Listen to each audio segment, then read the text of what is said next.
All right, wellness salute. This is your comrade Stic of Prez. I'm also the founder of RBG Fit Club, and I'm sitting here with my strength trainer, the legendary Jedi Knight Master, Scott Shetler, man. What we're going to start doing on RBG Fit Club is bringing you a Q&A, because I always get so many questions about fitness and different things, and I figured, you know, why not talk to someone who knows for sure. So, Scott, let the people know who you are, what you do, and how you do it. Cool. Well, as Stic said, I'm his strength trainer. Basically, I run a training and performance center just outside of Atlanta called Extreme Performance Training Systems. So I work with people inside my training center focusing on the development of strength, power, if they're athletes. I also work with a lot of general health and wellness type people. So basically people come to me with specific goals, and then I help them implement the proper physical means necessary to accomplish their goals in the most efficient, shortest time possible. In addition to that, I do a lot of consultation and stuff like that with people through various online, coaching forums and stuff like that, but that's mainly what I do. Yeah, right on. And it's really good work, man. We've been putting in work, and we got some new, exciting news we're going to be announcing soon. But so I want to get into one of the questions, and you can always send your questions to me at stick@rbgfitclub.com, and there'll be some other links where you can send questions too. But question number one, how can people best avoid falling off track with their program? What are some tips people can stay consistent? I think the biggest one is don't start your program on January 1st, because we know that's the New Year's resolution thing is doomed to failure. So don't do that. Always start like on the last week of December, and that way you won't be a resolutionist. But seriously, man, all kidding aside, the biggest thing is just consistency. And I think a lot of times people try to bite off more than they can chew when they first get started. When somebody makes the decision that, hey, I'm going to get in the gym and I'm going to start doing my thing, they're thinking like, I'm not doing anything right now. I'm going to work, I'm sitting on my couch, I'm doing nothing. Well, I'm going to hit the gym 2 hours a day, 6 days a week, I'm going to get it done. And that's just too much at first. Mm-hmm. What you have to do is start looking at establishing a new pattern, all right?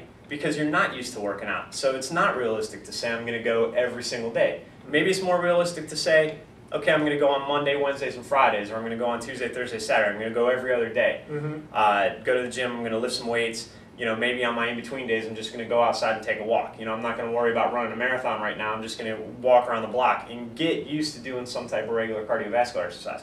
I think it's setting smaller, more manageable goals to get started, and that allows you to stay more consistent to your program, because consistency really is the factor. Whether you're trying to get stronger, whether you're trying to get faster, whether you're trying to lose weight or gain weight, if you don't do those smaller workouts consistently, it's those smaller workouts that build upon each other that ultimately bring about your goal. So consistency is the number one key in making sure that when you're starting out, you're not setting yourself up for failure. Already, yeah, and that's number 5, the fifth principle of the RBG Fit Club is consistency. So I'm resonating, and we're definitely consistent at Extreme Performance Training Center. Okay, one more question. I think we got time, right? Yeah.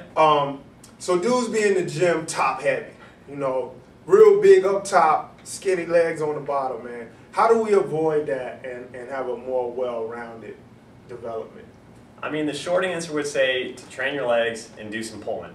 And when I mean pulling, I'm not talking about, pulling your coat on or pulling your hat on. I'm talking about pulling a barbell off the ground, deadlifting, right?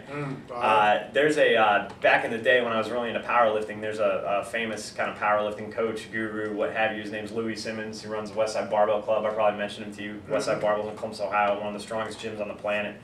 And, Louis always talked about, when he would go to meets, his competitors that he would be most afraid of would be the guys with big backs, big butts, and big legs.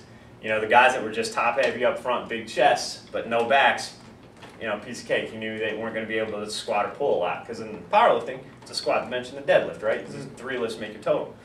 So the guys that were big on the backside were typically strong because they could pull a ton of weight, they could squat a lot of weight, and then the bench would fill it out. So the show muscles are what most people want to train. And the first time you get into the gym, you're 15, 16 years old, 14 years old, you want to bench, you want to do the curls, you want to work on the abs, because when you look down, that's what you see, right? But that's not what everybody else sees.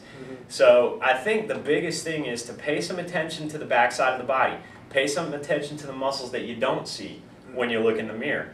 Rowing, pull-ups, pull-downs, deadlifts, Squats, those are the muscles that really balance out all that bench pressing and curling that the guys do when they get to the gym. And I guess a more specific answer, even if we want to go a little bit deeper into it, is if you look at the different planes that we can move in. Okay, if we do a squat or a quad dominant exercise, we want to do a hamstring dominant exercise. So if we do a squat, we want to do a deadlift. Okay, so we bring some balance to the lower body.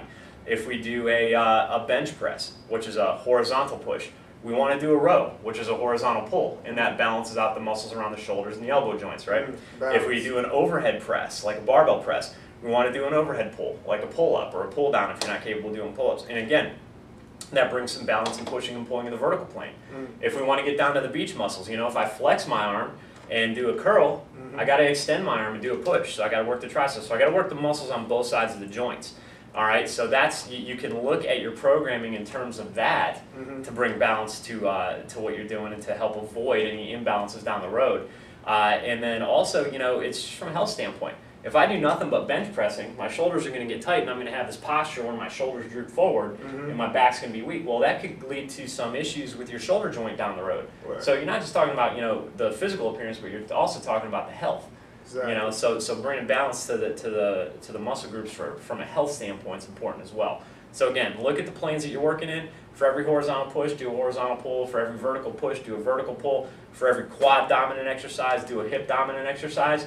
And then of course, if you're doing those main exercises, go ahead and sprinkle in your arms, sprinkle in the calves, sprinkle in the abs. That shouldn't be the primary stuff. That could be the stuff that you fill out your program with. Right. You do that, you'll be well balanced and you'll be healthy. Awesome. Nutrient density. You heard it right here first. This is RBG Fit Club at Extreme Performance Training Center with Scott Shetler. Send your questions in, sticrbgfitclub.com. And on Facebook too, man. Oh yeah. I'm on our Facebook walls and stuff. Oh yeah, indeed.